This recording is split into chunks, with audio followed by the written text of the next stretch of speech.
کے پاس آج زیادہ خبریں ہیں. تو وہاں پہ نڈیرو میں تھے ہم, اور بینظیر بھٹو صاحبہ کی جیسے میں نے کہا اسیسینیشن کے بعد یہ رپورٹنگ کے لیے نیوز میں تھا, میں رپورٹر تھا, تو شاہین سبئی صاحب ہمارے گروپ ایڈیٹر, انہوں نے مجھے بھیجا کہ جائیں رپورٹنگ کریں. تو وہاں پہ رحمان ملک صاحب بھی تھے اور فیصل سخی بٹ صاحب بھی تھے, جن کا نام ہم اکثر, and he was very close to Asif Ali Zardari صاحب. فیصل بٹ صاحب جو یہ ان کے مکینک ہیں, یہ لمبی کہانی ہے مکینکی کیا کرتے ہیں ان کے لیے, بہرحال جو بھی کرتے ہیں. تو وہاں پہ جب رحمان ملک صاحب پہ ان دنوں میں بڑی آپ پتہ بالکل یکدم تنقید آ رہی تھی کہ یہاں پہ گاڑی میں جو لوگ موجود تھے, یہ گاڑی لے کے دوسری جو گاڑی تھی نا جو ان کی بیک اپ کے لیے تھی, جب ان پہ اسیسینیشن یہ ہوئی بینظیر بھٹو صاحبہ کی, تو دوسری گاڑی جو بیک اپ تھی اس کے لیے, وہ بیک اپ والی گاڑی لے کے سارے یہ نکل آئے تھے وہاں سے, ادھر آ گئے تھے یہ اسلام آباد. تو پیچھے گاڑی نہیں تھی بلکہ یہ جو ہیں شہری رحمان صاحبہ کا ڈرائیور بڑا سمجھدار نکلا تھا, اس بیچارے نے اس گاڑی کے پیچھے لگایا, پھر اس گاڑی پہ ٹرانسفر کیا, بی بی کو لے کے گئے سارا. سو پارٹی کے اندر بڑا شدید ریئیکشن تھا کہ جب بینظیر بھٹو صاحبہ وہاں پہ پنڈی کی سڑکوں پہ بیچاری پڑی ہوئی تھیں اور بلیڈ کر رہی تھیں, گاڑی کوئی نہیں تھی, ٹرانسپورٹ کیسے کرے. اسی وقت رحمان ملک صاحب اور دیگر جو لوگ تھے وہ نکل کے وہاں سے نکل گئے, وہ لے گئے. سو میں نے یہ بات ان سے فیصل سخی بٹ صاحب سے کی, I was staying there وہاں ڈورو میں. تو انہوں نے کہا جناب آج کے بعد آپ جو ہے نا یہ ان کو نہیں دیکھیں گے, یہ جو ہیں رحمان ملک صاحب. اور مجھے یاد ہے رحمان ملک صاحب اس میں بیٹھے ہوئے تھے, مجھے دیکھو تو بلا لیا, کیونکہ لندن کے دنوں سے میں رپورٹنگ کرتا تھا, تو وہاں پہ ان سے اچھی ہیلو آئی تھی. تو کھانا کھا رہے تھے, مجھے بھی ساتھ بٹھایا انہوں نے. خیر بات چیت میں نے پوچھنا شروع کیا ایز رپورٹر کے طور پر, کیا ہوا کیسے ہوا ساری چیزیں. تو انہوں نے مجھے بھی کہا کہ آپ بھی جوائن کریں کھانے وغیرہ کو, اس میں بیٹھے ہوئے. تو اس پہ اگین مجھے فیل ہوا کہ میں نے مجھے تو بتایا ہوا تھا کہ یہ یہاں پہ نہیں ہوں گے. تو اس پہ مجھے بٹ صاحب نے مجھے آج تک یاد ہے کہا کہ انہیں آرڈرز دے دیے گئے ہیں کہ آپ چلے جائیں یہاں سے, یہاں نڈورو چھوڑ کے.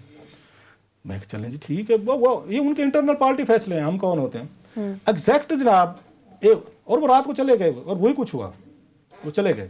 میں کہ بڑی بات ہے, بہت بڑا یہاں انقلاب آ گیا ہے. اگلے دن یا اس کے ایک دن چھوڑ کے وہ جناب واپس آ گئے رحمان ملک صاحب, وہی نڈورو میں واپس ہے, ساری چیزیں انہوں نے سنبھال لی, سب کچھ سنبھال لیا. اور اس کے بعد وہ کہتے ہیں نا اگین, اس کے بعد ایک ٹرم ستاروں میں روشنی نہ رہی, رحمان ملک صاحب چراغوں میں نہ رہی. بینظیر بھٹو صاحبہ کا یو این او کا جو فوڈ والا آیا تھا, آپ کو یاد ہوگا, فوڈ فار جو ایل فار فوڈ اسکیم تھا, چیزیں ان کے بہت ساری چیزیں رحمان ملک صاحب کو پتہ ہیں. اگر اس وقت پیپلز پارٹی کی کوئی کیا کہنا چاہیے سر جی, کو مڈ وائف کہنا چاہیے, چلو اچھا لفظ ہے, میں اور لفظ نہیں یوز کرتا. تو وہ رحمان ملک صاحب ہے. رحمان ملک صاحب خبروں کے محافظ, ان کے پاس سارے راز ہیں. آصف علی زرداری صاحب کے بھی ہیں, بینظیر بھٹو صاحبہ کا بھی ہیں, پیپلز پارٹی کے بھی ہیں, اور ان کو پتہ ہے کہ کس چیز کو کیسے کیسے مینج کرنا, میکینکی کیسے کرنی. یس اچھا لفظ ہے, یہ میکینکی کیسے کرنی ہے. سو رحمان ملک صاحب کے بغیر پیپلز پارٹی نہیں کر سکتی. لندن آنا جانا ہے, دبئی کے معاملات ہے, پاکستان کے ہیں, اسٹیبلشمنٹ, بھاگ دوڑ, میڈیا, یہ رحمان, وہی میں کہوں گا. بعض لوگ ہوتے ہیں جن کی 7-9 لائفز ہوتی ہیں. بہرحال عامر صاحب ان کا نام کاٹے بیٹھے ہیں, تو مجھے یہ جو نام ہے, یہ ظاہر ہے جب تک نام اناؤنس نہیں ہوتے, یہ لابنگ ہو رہی ہے, زور لگا رہی, اس تک یہ بتایا گیا ہے کہ ان کے جو اینٹی لابی بڑی کانفیڈنٹ ہے کہ وہ ہے.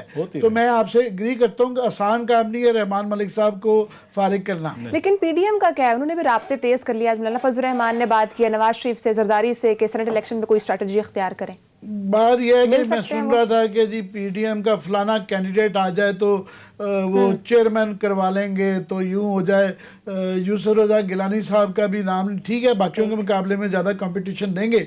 میرا کہنا یہ ہے کہ جب میجورٹی تھی سینٹ کے اندر اپوزیشن کی, اس وقت اپنا چیئرمین نہیں کروا سکے, تو اب تو پی ٹی آئی کی اور الائز کی میجورٹی بننے جا رہی ہے, یا کلوز ٹو میجورٹی کے قریب جا رہے ہیں, تو اب ان کا چیئرمین تو کوئی ایسی بات ہی نہیں ہے. یہ ایک مذہق خیز بات ہے کہ جی اس وقت سنجرانی صاحب ہو گئے تھے جبکہ پی ٹی آئی کے بہت تھوڑے ممبران تھے. تو اب یہ کہنا کہ جناب کوئی پی ڈی ایم کا کینڈیڈیٹ ہو جائے گا, تو پی ڈی ایم کا وہ ٹھیک ہے, وہ نعرے پہلے بھی ضرورت سے زیادہ اپنا اوورلی اپنا ہینڈ کھیل گئے تھے, تو اس کی وجہ سے دھڑم کر کے وہ نیچے گر گئے. تو اس میں ابھی یہ سینٹ کی بحث شروع گئی ہے, پھر چیئرمین کی شروع ہو جائے گی. پھر اس کے بعد جو میں کہتا رہتا ہوں, لوکل باڈیز کا جو الیکشن اناؤنس ہو گیا ہے, عدالت کے کہنے پہ کیا ہے, گورنمنٹیں تو تیار نہیں تھیں, تو وہ اب وہ ہو گیا. اس کے بعد لوکل باڈیز کی بحث شروع ہو جائے گی. پھر لوکل باڈیز کے بعد کس نے میئر بننا ہے, اس میں جو ہے نا 2021 نکل جائے گا. 2021 میں یہ سر کی بڑھ کے نا ان کو ٹانگوں کی فکر پڑ جائے گی, تو وہ ٹانگوں کی فکر کرتے کرتے 2021 گزر گیا. 2022 میں یہ سٹوری چلے گی کہ اوہو اب تو 1 سال ہی رہ گیا تو ٹھیک ہے، یا الیکشن ایئر شروع ہو جاتا ہے ایک دم سے نا، کہ 4 سال جب گزر جائیں گے، 3.5 سال گزر جائیں گے، تو وہ یہ مجھے ان کی پرفارمنس دیکھتے ہوئے اور ان کی پی ڈی ایم کی میں کہوں گا بچپنا دیکھتے ہوئے، نالائکیاں دیکھتے ہوئے، کہ فار ایگزامپل جس دن ریزگنیشن والی بات کی تھی، ہم نے اس دن ہی کہہ دیا تھا کہ یہ ان سے غلطی ہو گئی ہے، یہ غلطی ہو گئی ہے، اور بڑا آسان کام تھا ان کے لیے.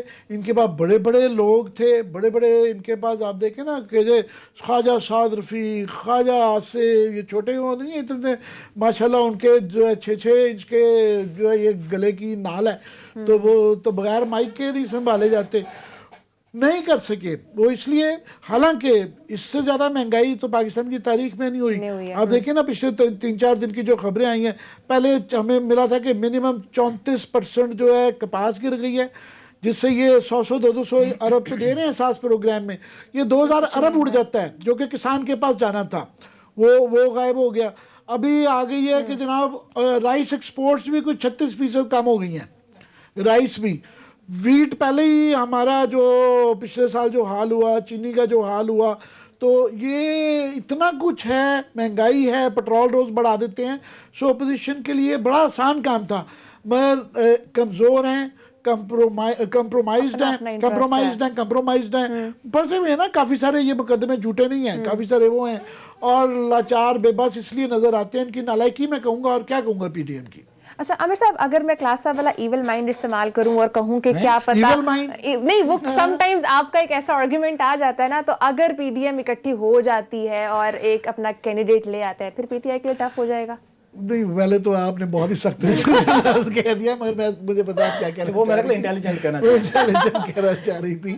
تو تو نہیں، وہ پی ٹی ایم کا میں نے کہا کہ مجھے جو ہے، ایک تو آپس میں ان کی متضاد مفادات تھے، پہلے دن سے دراڑیں تھیں، اور وہ دراڑیں سامنے آنی تھیں، وہ آ گئیں.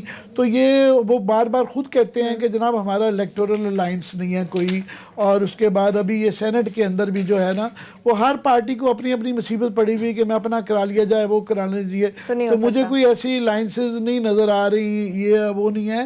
اور حالانکہ میں سمجھتا ہوں کہ اس وقت جو ماحول ہے، جو ان کے پاس ایشوز ہو سکتے ہیں، جو 2-4-5 ایشوز آتے ہیں میڈیا کے اندر، وہ میڈیا کی وجہ سے ہیں.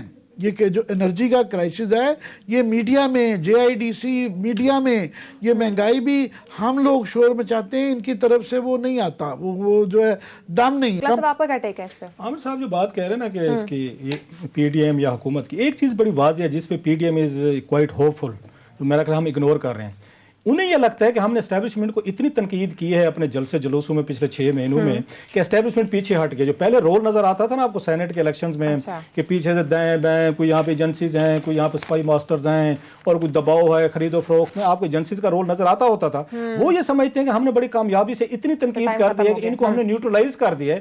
اب کی دفعہ